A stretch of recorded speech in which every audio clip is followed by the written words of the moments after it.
Dejar que vayan hirviendo, friéndose muy lentamente, porque así se van a mantener los tomates, se van a deshacer muy fácilmente.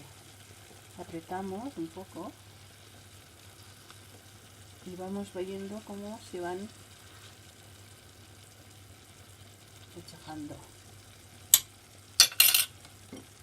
Tapamos y dejamos cocer un poco más.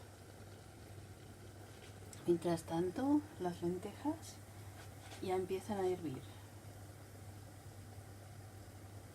pequeñas. Y aquí tenemos el agua a punto de poner el arroz. Le metemos el arroz.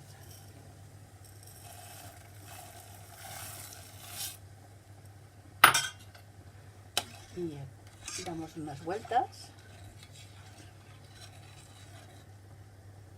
y dejamos que se vaya cociendo.